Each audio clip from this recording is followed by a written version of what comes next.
Hello, and welcome to Synthesized Sunsets. Today is going to be a bit of a long-awaited intro episode, and I was just wondering, Kevin, why haven't we done one of these so far?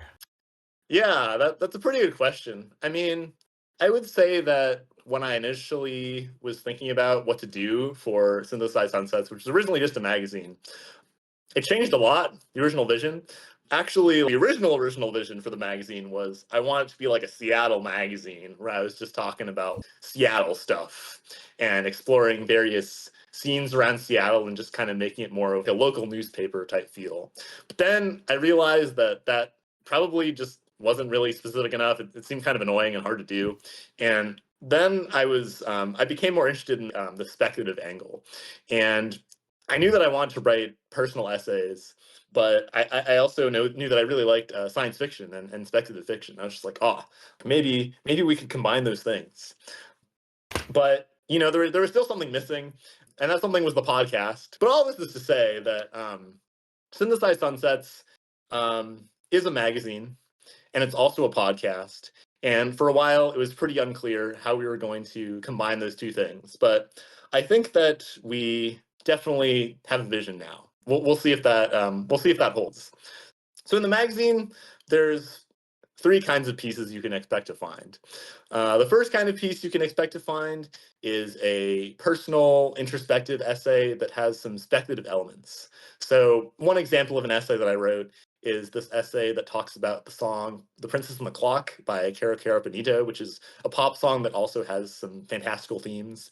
And then it also talks about the movie Interstellar and how they're sort of related through the theme of danger and adventure and betrayal. And I was trying to draw from my personal experiences as well as my experience engaging with those pieces of art. Um, and then the other type of essay that will be in the magazine is a more literary type of essay, where we talk about the evolution of speculative fiction as a genre, especially speculative literature. One example of a piece that I wrote a piece about science fiction and how it diverged from literary fiction, even though they were originally the same thing, and basically how they might come back together again. So I would say that that's the meat of the magazine as it stands. We have the personal essays and the critical essays, but then there's also short stories. So we only have one short story published in the magazine so far, but this next season we're hoping to write a couple of them. So we're hoping that Gordon and myself can write some short stories, and hopefully we can take some submissions from you guys as well. So I mentioned the season. So another aspect of the magazine is that it comes in seasonal issues. So every few months or so, we revamp the entire aesthetic of the magazine, and it's connected through a certain word and a certain aesthetic style. So our last theme was disintegration, which we explored through the romantic artworks of John Martin and Caspar David Friedrich. But the current theme, or the upcoming theme, is going to be purgatory, which is going to have a little bit more of a symbolist bent to it. And the purpose of blending these aesthetics into the magazine is to just, I guess, cultivate a more complete reading experience. It's not just that we have these random paintings in between the paragraphs to break it up, but it's also supposed to symbolize the vibe we're going for in the writing and the themes that we choose to talk about. And it just generally helps us to focus the writing and create a more cohesive experience. Yeah. Gordon, do you want to talk about the new format that we've been envisioning for the podcast? Yeah, for sure. So for the podcast so far, we've sort of been having just one section where we're kind of interviewing a guest who's somehow involved in speculative fiction and just talking to them and going back and forth with them, which has been awesome. But we kind of were thinking that it was pretty disconnected from what we're doing in the magazine, and we kind of just had these two things that didn't really feel all that together. So we're going to try incorporating the magazine more into the podcast. And how we're going to do that is podcast is now going to be broken up into two sections. So one part will just be myself and Kevin, and we'll talk about a specific article or short story that one of us has written. And that will be one section of the podcast. And then in addition, we'll maintain the same portion with the guest as well. So we can sort of have a part that connects more to the magazine, but then we'll keep what we have also. So part of our reason for making this change to the podcast also is that we noticed that we weren't actually really having that much back and forth as hosts, because it felt a bit weird for us to have a back and forth. Feel like we were excluding the guest. But one of the main features of the podcast, we hope, is the dynamic that we have with each other. And we hoped that by having a section with just us, we could have that be more of a focus and not just be like two random people who are just like connected together by the shared hosting of a podcast. And with that in mind, we wanted to do a little bit to establish a sort of turf for ourselves. So, Gordon, like, could you talk a little bit about what things would you say most define your taste as a reader of speculative fiction, science fiction, and fantasy? Yeah, that's a good question. I'm a big fan of kind of classic high fantasy and a sort of pastoral medieval type setting. Like Lord of the Rings was a great example of this. But I also like sort of darker, grittier, more realistic fantasy as well, like George R. R. Martin. And for sci-fi, I would say I'm a big fan of sort of harder sci-fi where the science has a strong foundation and is explained pretty well. Cixin Liu, Death's End in particular, is maybe my favorite sci-fi novel. And then I also read quite a bit of web fiction. And honestly, the main advantage to web fiction is that it's long. And I read quite a bit, so it provides a fair amount of entertainment content, alongside being sort of tending to be in that high fantasy setting as well. But yeah, what about you, Kevin? Yeah, so this is a little bit of a difficult question for me to answer because I would say that I've always gravitated towards stuff that is not traditional novels, like not traditional fantasy or sci-fi novels. I haven't read too much of high fantasy or space opera type stuff. But I would say that I'm probably most into the speculative aspect. We kind of throw around the term speculative fiction a lot, but I think with speculative fiction, the focus is really on imagining alternate societies and just having this very sociological element as opposed to focusing more on the adventure or focusing on the hard science itself. So I would say that's probably my biggest interest is just any sort of work that really tries to cook with a sociological angle. So I would say that probably the most representative author for this is Ursula K. Le Guin. She's a pretty well-known author, but she's basically a child of two anthropologists, and you can really tell in her writing because she does a lot to create novel societies with interesting anthropological conditions. For example, she wrote this book about the gender roles that arise in a society where the gender ratio is 12 to 1. And there's a lot of political aspects that come through in her writing as well, but in a way that's maybe not so didactic, which I appreciate. Another author that I would put in that camp is John Boyce. Now, John Boyce is not really a conventional science fiction author. He's technically a sports writer and like a sports video producer, but he's written a lot of works about what would happen if you just played crazy games on an epic scale with the human race. And so one of his most famous books are about playing. Well, I mean, I guess I would hesitate to call his most famous works books, but they're essentially these multimedia narratives on the internet about massive sports games. There's this one book called 17776, which is about these humans that live forever, and they learn to amuse themselves by playing big sports. And you observe interesting sociological phenomena like what would happen if people can't be president more than once, but there always has to be a president. And what does it mean to be president when one in every 40 people has been president because humans have been around so long? You can find out. I think on the other side of things, I think that what I have been into from a more canonical perspective is short stories. And I think in short stories especially, I think short stories as a format are much more well suited to being speculative than novels, just because when you write a short story, it's kind of okay if you don't sweat the details of the plot or the characters. or the logistics all too much. Like you can kind of just focus in on the speculative element and have it be really cool and not just be like, oh gosh, this novel's prose was so bad, but I had to suffer through it just to like experience their crazy ideas. And I think that I have two favorite short story authors, one old and one new.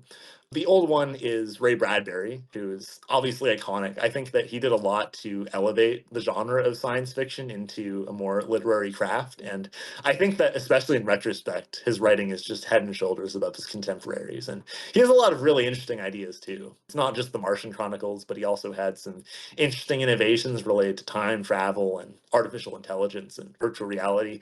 It's weird to say this because Fahrenheit 451 is so popular, but I feel like he is a pretty underrated author. I think that I think that he's not really known for pioneering a lot of these concepts, but yeah, I think he's just really so important, and I think it's great that he's assigned in school a lot and stuff. And then the new author that I'd point to is Ted Chiang.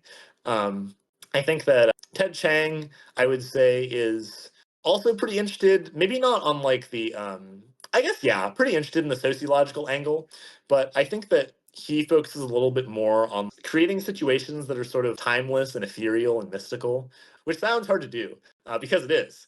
But you'll notice that a lot of his stories they blend genre in a very interesting way. You'll be reading and you're just like, oh yeah, I'm reading science fiction because Ted Chiang is a science fiction author.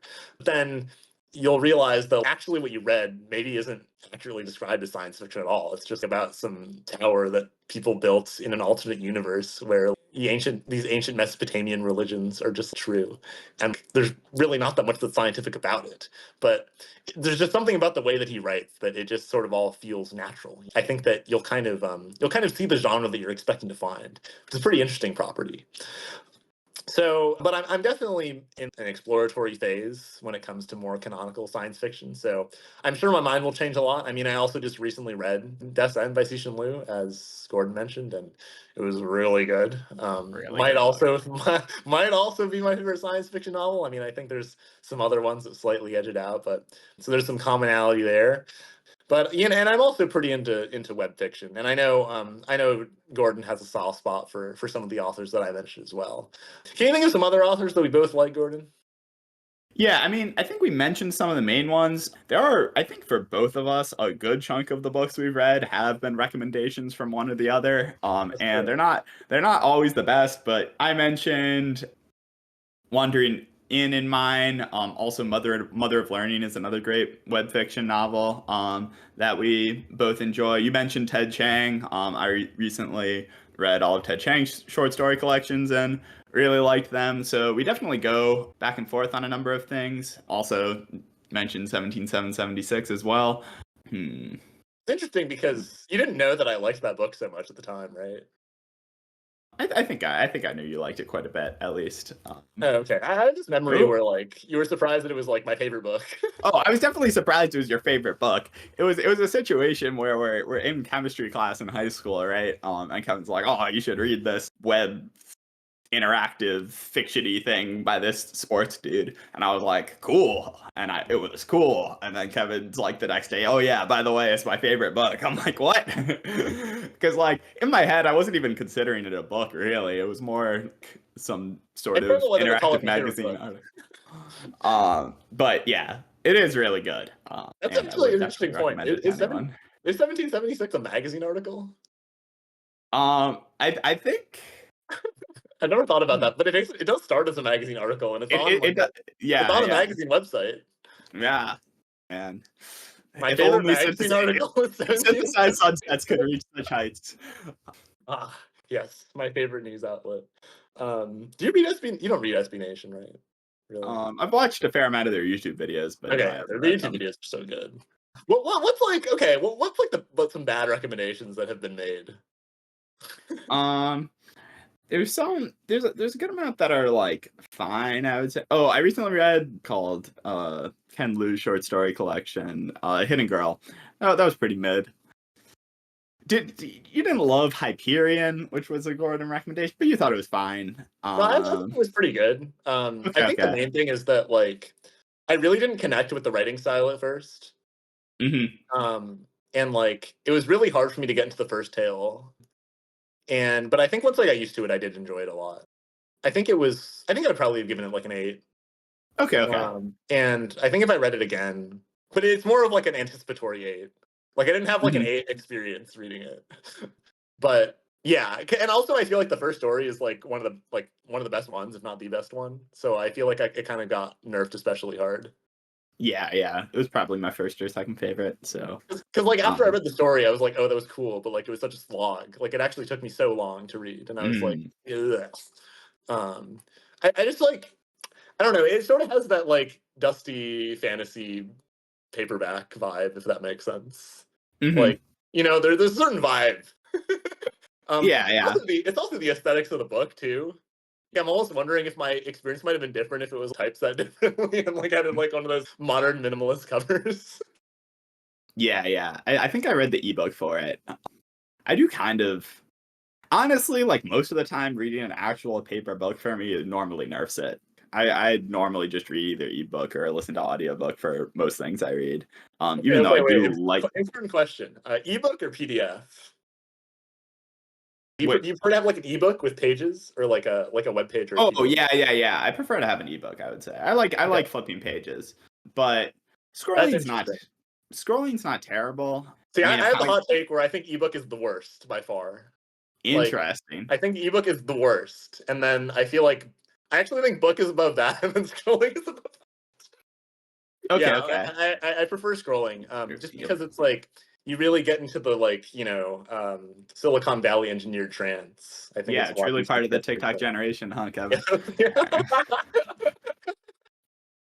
Yeah, I don't mind scrolling either. I definitely like the web fiction, scrolling for a while and then Oh pressing the yeah. next chapter button. That I think is actually a good sweet spot because I feel like scrolling forever is a bit. If it's just a 300-page PDF, that's kind of this is a Yeah, bit too long. it can get a bit tough. Yeah, it can get a bit tough. I want like a Um, break somewhere, but that's a good point. I think if it was a whole book, I mean, I think the thing that really kind of scroll pilled me is I read all of Candide just like on this one web page. And I was like, mhm. wow, I can just do that. Like, that's crazy. And it was so short because I was just scrolling. I was scrolling. I'm like, man, it's like I'm not even reading.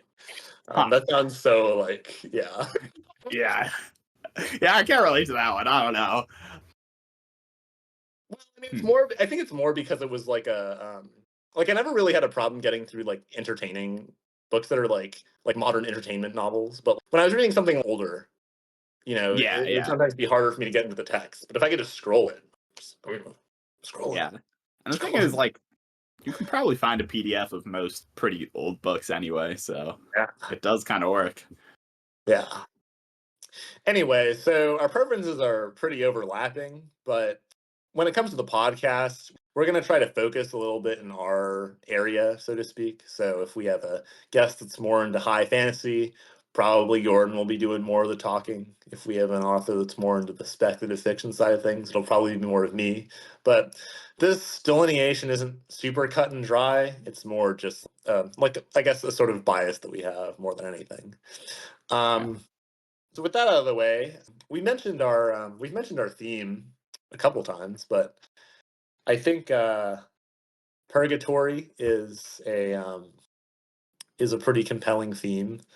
I think that some of the most interesting literature is just about a character being trapped in some kind of purgatory, and I also think that purgatory and liminality in particular is a pretty deep fascination with the internet.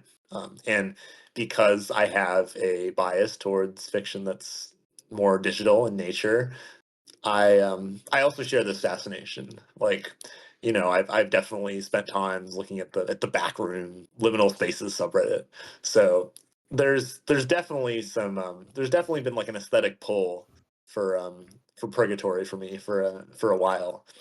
Yeah, but I guess we're being kind of non-specific. So, Gordon, what does purgatory mean to you? Yeah, when I think of purgatory, I think a lot of things with themes around immortality for one, because purgatory, think of kind of like a nothing space where not too much is happening, but the key thing is not too much is happening forever. You're kind of just stuck there waiting. And yeah, immortality, maybe stuff with memory. feel like there's a lot of interesting things about loss of memory and whatnot. I think that also can put you into a purgatorial space as well. Um, but yeah, for the for this but yeah, with the purgatory theming, we're gonna have a number of paintings in the magazine. So Kevin, can you tell us a little bit about who you've chosen for the artist for this season? Mhm. Yeah, so choosing some art for this season was a little bit of a struggle because we have generally in the past focused on romantic art because I would say that our magazine just has generally romantic themes, but romanticism doesn't always go super well with purgatory and liminality. That's not really a focus of the genre. And I would say that the most famous romantic painter who does kind of deal with those themes is actually Caspar David Friedrich, who we used for the previous season. So I was really trying to rack my brain for who we could pick. And I eventually decided that we would dip our toes into symbolism a little bit. So, symbolism is an art movement that came pretty close after Romanticism, and it was a sort of rejection of the more realistic elements of the genre and realist painting as a whole. The point of symbolism was to draw more inspiration from the immaterial world, so the world of dreams, the world of myth, and it was a direct influence on surrealism, which became a much bigger art movement and directly followed it. But you can see some of the early traces inside of symbolism. And I wanted to focus on artists who are sort of a bridge between romanticism and symbolism. So we still got a little bit of that romantic edge, but it's still a different focus. And I think that the painting that best represents this sort of fusion of styles to me is Isle of the Dead by Arnold Buckland. Now, Isle of the Dead is an interesting painting because, well, first of all, it was just very, very popular. Like, I think at a certain point, it's like 25% of Germans had it or something. Um, it basically it shows. I don't know if we can put it up on the screen, but it basically. Let me get a picture of this. I had one. Uh, you should maybe pull a picture up too if you can. I will. But there's a couple of versions of this painting, but all of them all of them show this sort of stone island, and you have this boat that's coming up to the island, and you have a passenger, and then you also have this mysterious figure who's cloaked in white, sort of implied to be an immortal figure of some kind. And I think what's so cool about this painting is that for whatever reason, I don't know why, the setting just feels really disconnected from everything else ever. Like, would you share that sentiment, Gordon? Like, it really just feels like it's not in the world of anything. Yeah, yeah. And I think that specifically is what I would say makes it feel especially on theme in this scenario. It does feel like some sort of afterlife, but it very much doesn't look particularly happy, but also doesn't look particularly sad or dread inducing. Did you have anything else to add about the painting? What are some things you thought about it? Just like as like a first glance. Yeah, I don't know. I like the painting. I feel like I'm not the best at analyzing what makes me like art, but yeah, I think it just does have a sort of otherworldliness to it that feels almost a bit out of place in that I don't think there's anything depicted that's particularly unreal. It's not like some fantastical mythological creatures are everywhere. Maybe this person standing up on the boat is, but they could also just be a dude in a white cloak, right? It's not like a particularly crazy looking thing, but at the same time, there's something about it that just makes it look like, okay, this could not be a picture taken somewhere on the earth. Um, yeah, Yeah, and I think there's a lot of value to that more intuitive level of analysis. I think even without knowing more granular stuff about artistic technique, you can say these things. Yeah, for whatever reason, there's just this visual subtext that it's not a thing that can actually happen. Even it's like not even really clear why that is. Um, but I think that the quality that you mentioned, I think, is what makes it so so singular because most symbolist works just are a lot more surreal looking. Like they really don't resemble things in the real world. They're kind of stylized. You have things with weird eyes, weird like angel, demon, fairy creatures. Um, and on the romantic side, you don't really have that many romantic artists that are tackling themes that are like this ethereal. And this includes Buckland himself. Isle of the Dead is a pretty singular painting in terms of his overall work. And he was sort of a one-hit wonder, in part because he wasn't capitalistic about it and tried to make, well, I guess he did make like a bunch of versions of it, but in terms of the rest of his art, he didn't really try to play off of those same themes. And I think an artist who better represents the style of Isle of the Dead is this artist named Karl Wilhelm Diefenbach, who even did his own version of Isle of the Dead, which is pretty funny. Like it looks almost the exact same. But he also just has a lot of paintings that are in that spirit. And in some ways, I feel like he sort of picked up the slack where, this could have been Arnold Buckland's career, but because he wanted to paint more stuff that was more true to himself, I suppose, he didn't end up doing that. Um, there are two pretty specific things that come to mind actually when I look at this painting. The first one is Mortis, which I don't know if you're a big enough Star Wars nerd for this, Gordon, but there's Just a this bit I am. there's this planet called Mortis in Star Wars, and one of the most interesting episodes of Star Wars: The Clone Wars centers around Anakin and I think it's Anakin, Padme, and Obi-Wan, just all like the squad going to Mortis, which is this planet that determines the balance of the force, basically. And on this planet, you have this person who is like the personification of the dark side, and you also have this person who's the personification of the light side. It's a really weird episode. It almost doesn't totally feel like it's Star Wars because it's just there's all these like weird like spiritual qualities about it. But they go on to Mortis and they have all these really bizarre experiences talking to the literal embodiment of dark and light. And I don't want to spoil the episode, but definitely some shit happens. And one thing that happens in particular is that Anakin actually has premonitions of the person that he will become. He sees himself as Darth Vader, and that was sort of the hook for the episode when they were running commercials for it on TV. It's really interesting because they go to Mortis, and then shit happens, and then it's obviously very foreshadowy and it feels in some way consequential, but then they just leave, and it doesn't really feel like what they did on Mortis mattered a whole lot. It felt very much kind of like pulled out of the timeline. Like the episode almost feels like they sort of were pulled out of the timeline and like looked back on it as like external observers and then just kind of like get pushed back on the main one and go on their merry way. And I think that yeah, Mortis was definitely felt like a sort of like yeah, out of time, out of space place. And I think even aesthetically, like it does sort of look like Mortis. Like you have the white figure. I could there isn't a black figure, but I kind of like autofill them in for whatever reason. I don't know if you do the same, but I'm just like, oh yeah, there's the figure all in white. There must be a figure all in black. But that might yeah, is that a thing for you or like not particularly? No, not Oh, really. okay. But yeah, I just kind of imagine them like hiding in the trees somewhere or something. But if you had anything to say to that, you can, because I was going to cook on some other thing. Yeah, like thoughts on that episode. Yeah, haven't watched the Clone Wars, but Did you know that that was a thing that existed? no, that is kind of wild to be honest. Almost sounds like it really shouldn't be canon, but I think there's a lot of things in the Star Wars universe that feel like they shouldn't really be canon. And it Oh does yeah. seem like there's some amount of overlap where things really can't both exist simultaneously. Does it feel like it'd be a cool episode?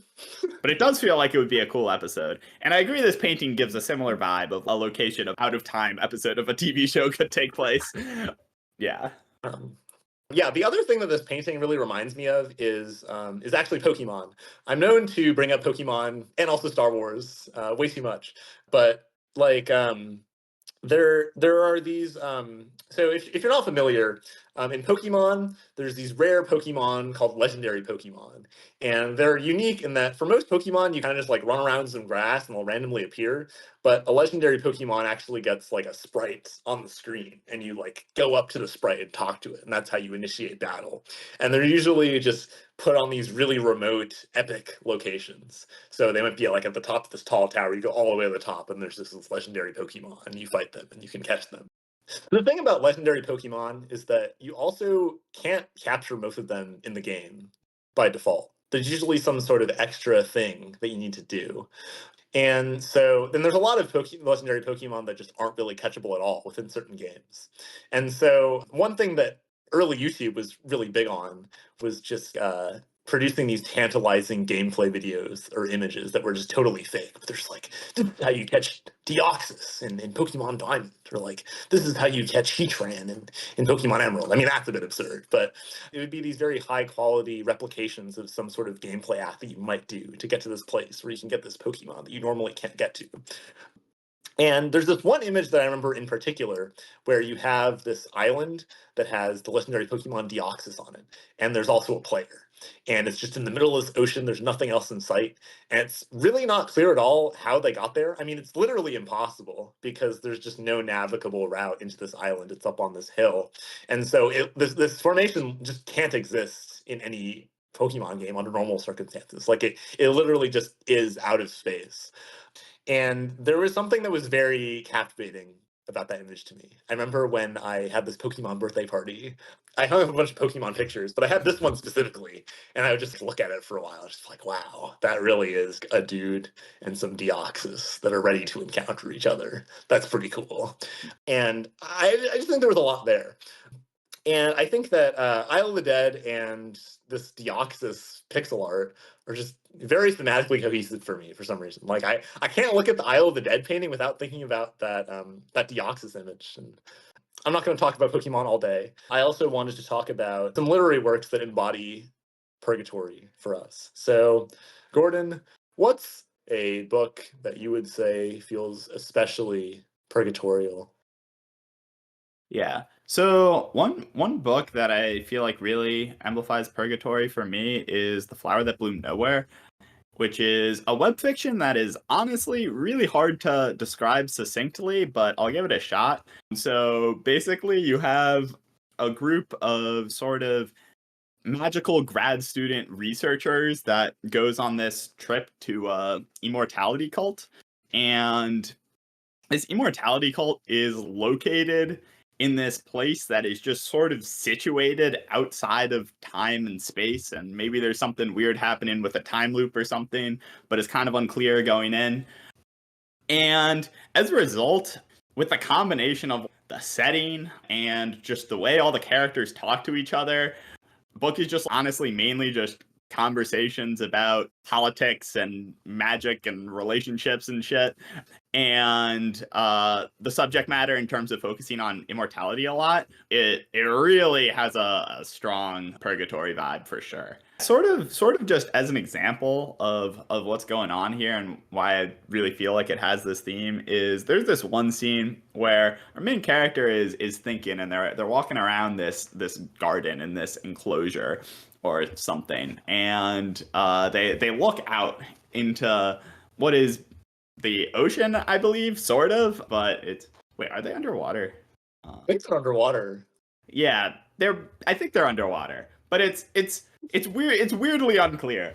But anyway, she's looking out into the ocean, and there's just this massive, strange kind of eldritchy entity out there, and they just make eye contact, sort of. And she just like loses her memory for a day. Um, and comes back a day later. That is just like, what the fuck was that? And yeah, I feel like there's a lot of things that happen there that are just, yeah, people just kind of move out of time and space. And there's a way that every event that takes place feels like it's not really written in stone. Happened. It sort of maybe happened, but there's a lot of unreliability with memory and stuff going on, and there's something happening with time travel, maybe, and perception of where they are is constantly being changed by the main character and stuff. And yeah, that all leads to a really unique feeling, and just a really unique book in general. Yeah. Another thing that is pretty important about the flower that bloomed nowhere is that the universe that they inhabit is basically like is like artificially constructed. So the premise of the story is that they used to live in the normal universe, but then the normal universe kind of just got fucked, and so they all went inside of this virtual universe called the Mimikos, and the Mimikos was, you know, one of their later attempts to build universes, one that actually worked. But there's all these weird qualities about the universe that they inhabit. There's like this great lamp instead of a sun that illuminates things. And I think what makes it feel purgatorial is not the fact that the universes are constructed, but the relation that these universes have to each other is really unclear. You just sort of have universe one and universe two, and are they in space? What's going on here? How are they actually related to each other spatially? And the location that the characters inhabit is, I think, implied to not be in the Mimikos. It's just sort of somewhere that's unclear. I don't think anyone actually knows where they are. It's in some secret location. And so they could literally be anywhere. Like, it's not just that they could be anywhere in the universe. You know that they're not in the universe, but they could be anywhere that's not the universe. But, like, what does that even mean? And also, what does that mean if the multiverse is virtual? So I think that if you start to think about the setting too hard, you eventually just kind of get confused. And I think that's the desired effect, I guess. I think thinking about those things in the book for too long will lead to confusion eventually. But you know, a good sort of confusion. A I get confusion, confusion. not like the author didn't know what they were doing type of confusion. Yeah, definitely like, this was meant to be thought provoking, and it is provoking thoughts. But yeah. So I quite like The Flower That Blew Nowhere. I think that it does a really good job of. It creates a really nice aesthetic for the conversations that occur. I feel like you could have a book with the exact same conversation. Okay, you really couldn't. But I think you could have a book with conversations with similar themes, but it just doesn't hit the same as when you're just in this weird liminal space in the virtual multiverse with unclear rules and with an immortality cult. There's a lot of stuff for them to play with, a lot of conversational material. I think that's the real strength of this book. There's a lot of conversational material, Yeah. and they do not waste this material. um, but the book that I want to talk about that represents purgatory for me is very different. It's the short story Descending by Thomas Dish. I think you could describe Thomas Dish as the Kafka of science fiction. His works usually feature some character in a strange, existential, bureaucratic predicament where things just happen to them and they don't really know why, and the world is kind of cruel. But it also has more of the trappings of science fiction than you might see in literal Kafka. And perhaps his most famous short story is the story called Descending, which is basically about this guy that's going about his day, and then he's at the mall and he makes some purchase at the mall, and then he decides that he's just gonna take the escalator to go back down to wherever it is he's trying to go. And I believe it's the case that he didn't take the escalator up, so he hasn't really been in this area of the building before. But what happens is that he goes down the escalator, and then he goes down the escalator again, and then he goes down the escalator. And at a certain point, he's pretty sure that he's taken enough escalators to get to the bottom, but he's like, oh, I don't know, maybe the entrance is underground over here or something. So he just goes down another escalator. Then he goes down another escalator. And then at a certain point, he's just like, okay, there's no one here. I've gone down like 20 escalators at this point. What the fuck is going on? Like, does this like end? And he's just kind of looking around. He's like, I see a lot of escalators. There's no up escalator actually. There's only down escalators. Um, and so then he realizes that he's just truly kind of fucked because he can't go back up because he would have to run up all these down escalators, and that wouldn't be very fun. So he decides that he just wants to keep going down and just hopefully he'll find someone who can help him. You know, I mean, they can't just keep going, right? So he just like goes down another escalator, then he goes down another escalator, then he goes down another escalator. And at a certain point, he's just like, man, I really should go back up, but I'm just so far down. Like I've gone down so many escalators, and so he decides that yeah, all right, you know what, I'm gonna go back up. And so he just tries really hard, and he's really tired at this point, but he manages to go up a down escalator, like in the reverse direction. And then he's just fuck. There's a lot more escalators, but he has a lot of determination, and he's just trying to keep going up, going up these down escalators. But eventually, it's just too much. He just hasn't had that much to eat. He's totally exhausted, and he just kind of admits defeat. He just slides down this down escalator that has finally defeated him, and he's just like, ah, fuck. I guess I just have to keep going down because I mean I can't keep going up. So he goes down again, and he goes down, and he keeps going. And that's basically the story. I mean, I didn't I didn't spoil the end, I suppose, but I mean, I don't know if there's necessarily much of a spoiler to be had. It's just kind of a situation, and yeah, this I think that the purgatorial aspect of this story is pretty implicit. I basically explained the entire story to you right there, but I think that I've always felt that stairwells are kind of liminal. And I think it's probably because I spent a lot of time going downstairs by myself in elementary school. A lot of times when there was no one around.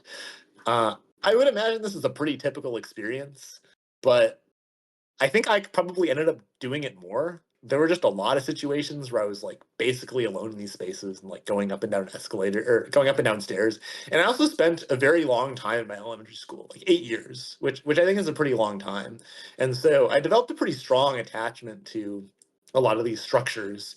And a lot of times when I would dream about being on stairwells or under stairwells or secret patches opening up into stairwells and things opening into places that were out of space, out of time. And so I think that I'm already primed to see something like a stairwell or an escalator leading to some back room as being purgatorial. And so I think that obviously the Kafkaesque absurdist nature of the story heightens that, but I think that something about stairs and escalators is already pretty purgatorial to me. Yeah, I would definitely agree. I think there's something about whenever you're in a place that's sort of symmetrical, whichever way you look, specifically if you're at a stairwell and there's not clear floor numbers, and maybe I think hotels or hospitals tend to particularly do this for me, where it's maybe like all painted white or something and pretty large, like 18 floors or something, and maybe you're just like on floor 7, but there's no obvious super big numbers, and you're just like, oh god, you look down and it looks the same, and there is kind of an instinctual sort of fear, I feel like, that you just like go down and you could just be where you started, because after going down a floor there's no noticeable difference. Or also I feel this in hallways sometimes, especially, I don't know, the basement hallway of a hospital or something, where maybe you have just like a door, a bunch of fluorescent lights, maybe a couple rooms on either side, and then another door that's identical to the first door. And there's a sense where I feel like looking straight ahead at the door, you could like imagine walking into that door, opening the door, and just like seeing an identical room, and just like continually doing that forever. Yeah, You, definitely. you know what's also very liminal is when you're in this structure that's just I don't know, it's sort of nice, but when you open the stairwell door, it's just this totally unfinished stairwell that just does not feel at all cohesive Oh with the rest of the yeah, building. It's so weird. it's so So weird. strange. And just like, am I supposed to be here? Is this the right stairs? Yeah, like, are these like the special maintenance stairwell or something? That's another thing. I don't know. Have you ever gone into like a maintenance elevator or whatever, but thinking it was a normal elevator? Um, I don't think so. Mate, yeah, have you? yeah, or like a freight elevator or whatever. Yeah. I mean, they're not like, I don't know. They're not that weird, but it is something like, okay, this is like unfinished, like meant to move stuff rather than for people to go on. And it is kind of just like, oh, okay, sure.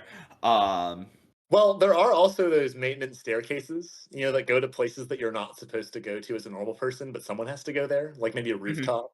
Or Yeah, yeah. also, I think especially liminal is the maintenance areas inside of a subway station that are like above the platform, below the Oh, surface. yeah, And like for sometimes I just sure. look up there and I see this like weird complex of stairs that's clearly meant to be used by some maintenance team. And I'm just like, what the fuck? Like, what's it like to go up there? Yeah.